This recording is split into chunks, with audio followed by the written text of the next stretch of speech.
Good afternoon, it's Gary Sly and the Legacy of Handmade Objects. It is Monday, just a little bit past noon, February 23rd, here in historic Leesburg, Florida.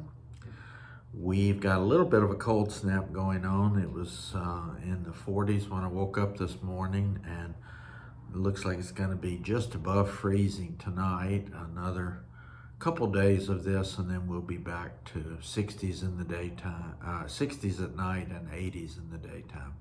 So we don't get long cold snaps here, luckily. We did have 2 nights under freezing back down in the 20s a while back, a few weeks back. And some of us have lost some of our ornamental plants outside, but you know, spring will give us a chance to rethink that and put some new things in. So today is just kind of a catch-up day. Talk a little bit about what I've been doing, what kind of projects I've got going on, maybe some things that are coming up in the shop and also in the stitching world in general.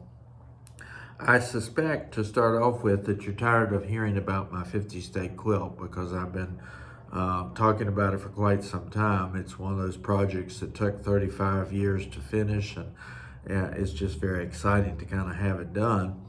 I did take it to the state fair, and you saw the video from last time where I had received an honorable mention notification. It didn't surprise me that I didn't win a big award because I had to enter it as a quilt rather than as a cross-stitch piece. It was too big to go in the cross-stitch competition. And as I predicted, the judges in the quilt competition were not that impressed with my quilting style. I didn't do a lot of quilting. I was not terribly careful about lining up my corners and my borders and all that sort of stuff. So I wasn't at all surprised. In fact, I was quite honored to feel like honorable mention was even included.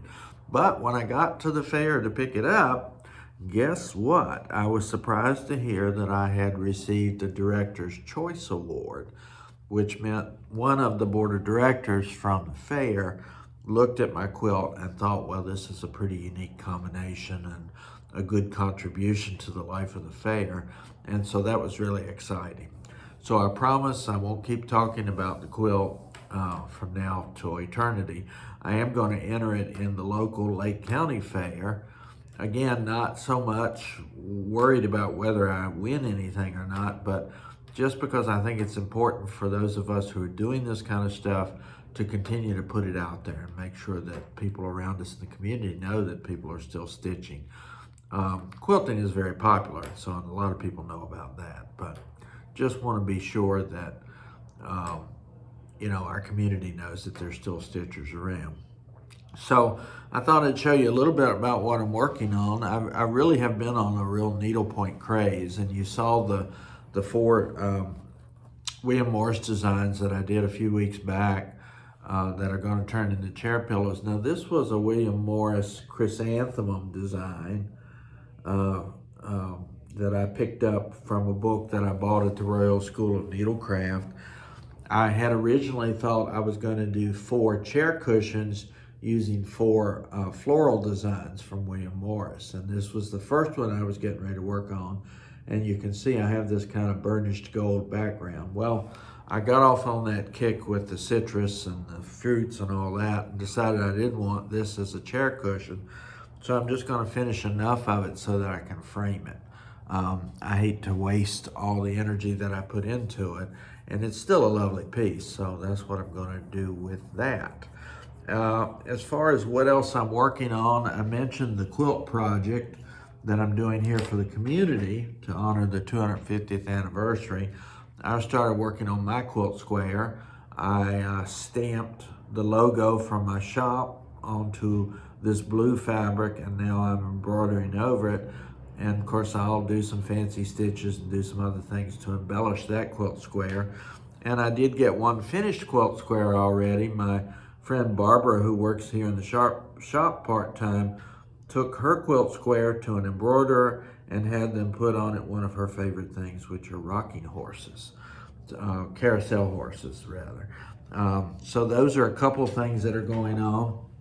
Starting to give out squares for the community quilt, and I'll be posting on social media as those various squares come in, because I think that kind of helps build some excitement and gives people ideas. They don't all have to be lovely stitched squares. People can just sign their names to them. The point is to include as much of the community as I can in this project, and that means including people who may not be very comfortable stitching, and that's okay. Finally, I always have a project going on downstairs, and you've seen some hints of this in the past, where I'm doing a Christmas tree skirt.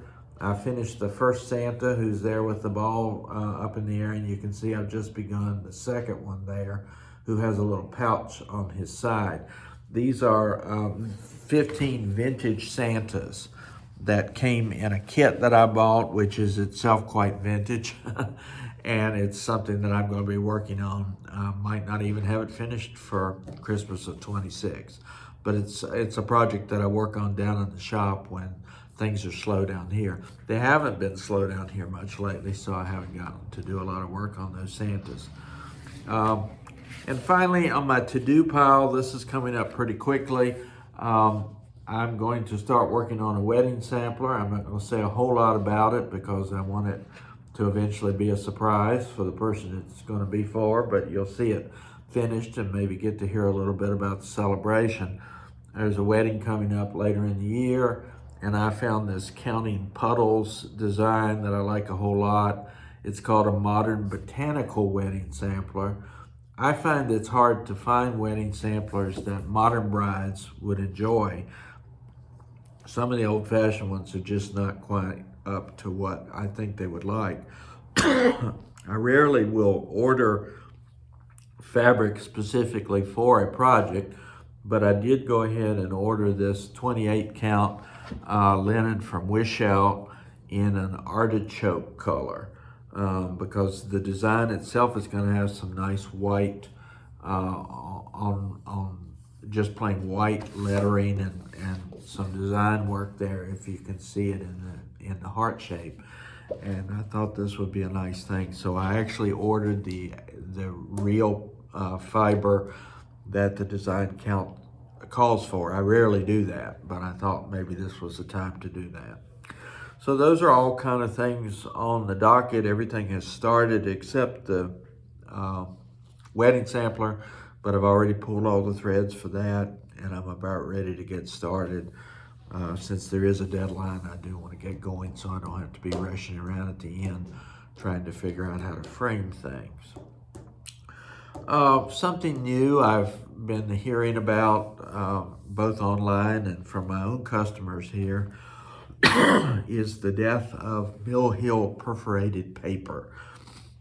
And I know for some of you probably that doesn't make a lot of, it doesn't have a lot of impact, but I have had people say that they've loved using perforated paper for some of their cross-stitch designs, and the word is that Mill Hill is no longer going to be producing that or selling them. So I sold out weeks ago of any perforated paper that I had here in the shop, but I had back ordered some perforated paper from Wish Out, which distributes Mill Hill products here in the States. And I just got in the mail yesterday something called perforated PVC. So I gather, I haven't even opened any of these packages yet, I gather it is like perforated paper, but it's made out of plastic. Hopefully the feel and the look and you know, the experience of using this is going to be like perforated paper. I know a lot of people like this when you're doing things like Christmas ornaments and things like that, where you want to stitch and then cut out closely around the edge of your designs to create something decorative. It does say on here to be careful about putting tape on it, because maybe the color of the PVC will come off. This is called, what color did I get here? This is called Pink Frost. I really didn't even know this was coming. I had ordered it originally as PVC, as perforated paper. Wish Out is kind enough to take care of back orders when things come in, and so now I have perforated PVC. So that's just kind of a bit of information for you. If you're going to be looking for perforated paper, you may have to find somebody who still has it in stock, or you may be looking for a new product like this. So just kind of from a shopkeeper standpoint, I know I won't be ordering any more perforated paper, but probably will be looking at products like this. Of course, the big thing for me, and that which takes a lot of time this period of the year, is getting ready to go off to Nashville for the Needlework Expo, sponsored by Yarn Tree. It's always a great time. Looks like there's about 140 designers going to be in Nashville at the Embassy Suites. We're actually in Franklin, Tennessee, which is just outside of the city. And usually there's somewhere between 300 and 400 shops represented. So what happens is we all gather, all the designers and vendors set up their shops, and we spend Friday evening, Saturday, and Sunday strolling through all the shops and trying to figure out what we want to buy and bring back to our shops to sell. There's an online market that also happens in August, which is similar. The big difference is that with the online market, you still have to pay postage. And it's a real advantage for those of us who travel to Nashville to be able to put all these things in our vehicles or in our carry-on luggage or whatever it may be and bring them home without having to pay individual postage, because as you know, that's really cutting into the price of things. Of course, one of the issues this year is various discussions of tariffs and import fees and things like that. A number of the designers who don't live in the United States will be there for Nashville. And of course, it's always great to see them anyway, but on top of that, they'll be bringing things and hopefully have some opportunities to sell in a little bit of a cheaper format than what it would be if there were tariffs in place. And of course, a lot of those offshore designers, I guess you would call them, now have relationships with people here in the States so that we can continue to get their products. United States is a big market for cross-stitch designers, and also I think our local scene would be much diminished if we didn't have the wonderful designs that come to us from our friends in various parts of the world. Fox and Rabbit in Australia, Romy's Creations and Manny Didonia from Italy. Those are just a few that I've had pretty extended relationships with through the years. But there's a whole host of folks. Canadian Stitchery. I actually just ordered some stuff from them, or pre-ordered some stuff from them. So all this is to say, the Needlework Expo is going to be the first weekend in March. And what you want to be doing now is communicating with your local needlework shops and letting them know what you like. Now, if you're on Instagram or Facebook, you probably have already seen a whole barrage of new designs and creations. The designers do a pretty good job of getting the information out there. I here in the shop always get a publication called Needlework Retailer, and I leave this out for the folks who come in my shop to look, because there are all kinds of things in here that they're going to be interested in. Here is the center page, which is Nashville exclusives. And the only way we'll be able to get some of these designs is in Nashville. Later on, of course, once that period is over, your local shops will be able to order these. But if you have a shop owner who's going off to Nashville, or who is able to order from the vendors that are going to be at Nashville, now's the time to say to them, I really want that latest Stacey Nash animal cracker, or I really want Brenda Gervais's latest designs, or I want this, or I want that. Because for me, and I think I speak for other shops as well, it's a great opportunity for me to kind of figure out in advance what people want. Through the years, I've begun to develop a little bit of a sense of what my stitchers like. I know a lot about the ones who come here to the shop and stitch regularly because I know the kind of designs they gravitate towards. But even beyond that, for folks who come into the shop throughout the year, having an idea of what they want and having a checklist that I can go and purchase at Nashville puts me way ahead. Otherwise, there's just me kind of looking through all these thousands of designs and trying to decide what I think other people will like. Somebody gave me good advice one time as a shopkeeper, and that is, don't just go and buy what you like. If I did that, I would buy a few samplers, lots of architecture, a few florals, and that might kind of be it. But obviously, stitchers enjoy a whole range of the wonderful designs that are in place right now. So that's why talking to your local shops, you're welcome to communicate with me. If there's something you want me to order and bring back, if you don't have a shop near you, I'm happy to do that. I'm happy to ship things. But I want you to support your local shops if you can. And that's a great way to do that. Talk to them, let them know if you see some patterns or some ideas that you want out there. And that'll help them decide what to buy when they go to market. It's always an exciting time, and this year I managed to schedule a stitching retreat the weekend after I get back from Nashville. So my big table here in the front will be laden with new ideas and patterns and fabric and scissors and whatever else I've managed to find that I think my patrons will enjoy. Got a couple more retreats scheduled later in the year. May the 2nd, I'm going to have a bunch of traditional crafts people here in the shop and all around, and I've got a retreat that Saturday. August, the 1st of August, I have a retreat, which is, of course, the heat of summer here in Florida. So I'm going to have my local ice cream vendor on site to provide some wonderful ice cream for my participants then. Here in Florida, you just kind of get used to the heat and you stay inside in August. So that's where we'll be, inside happily stitching. And then to end off the year from a stitching perspective, I intend to have a retreat the first Saturday in November. And typically I have a trunk show for fabric for that event. I should mention the August retreat, in addition to the ice cream, is also going to feature my friend Sally Criswell and her crazy quilts.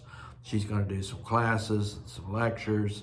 So there's a lot of fun happening there. If you happen to be in Central Florida from somewhere else and you want to contact me about any of those events, at this point I'm only doing day-long retreats. But you know, as time goes by, if the interest is there, I might consider doing even some bigger things. There's a lot of retreats around. There's a lot of people doing longer retreats, so I find for now the Saturday format is a good niche for me. So that's a lot of what's happening right now. I intend to be online every Monday if the schedule allows it, but certainly doing a lot to kind of prepare myself for the Nashville market trip at least. That's it. Have a great February, ending out the month. If you're up in the Northeast where the blizzard hit, I hope you're warm and safe and inside today. And for all the rest of us, we'll get through a bit more cold weather, and I'll see you in March. Thank you. Bye-bye.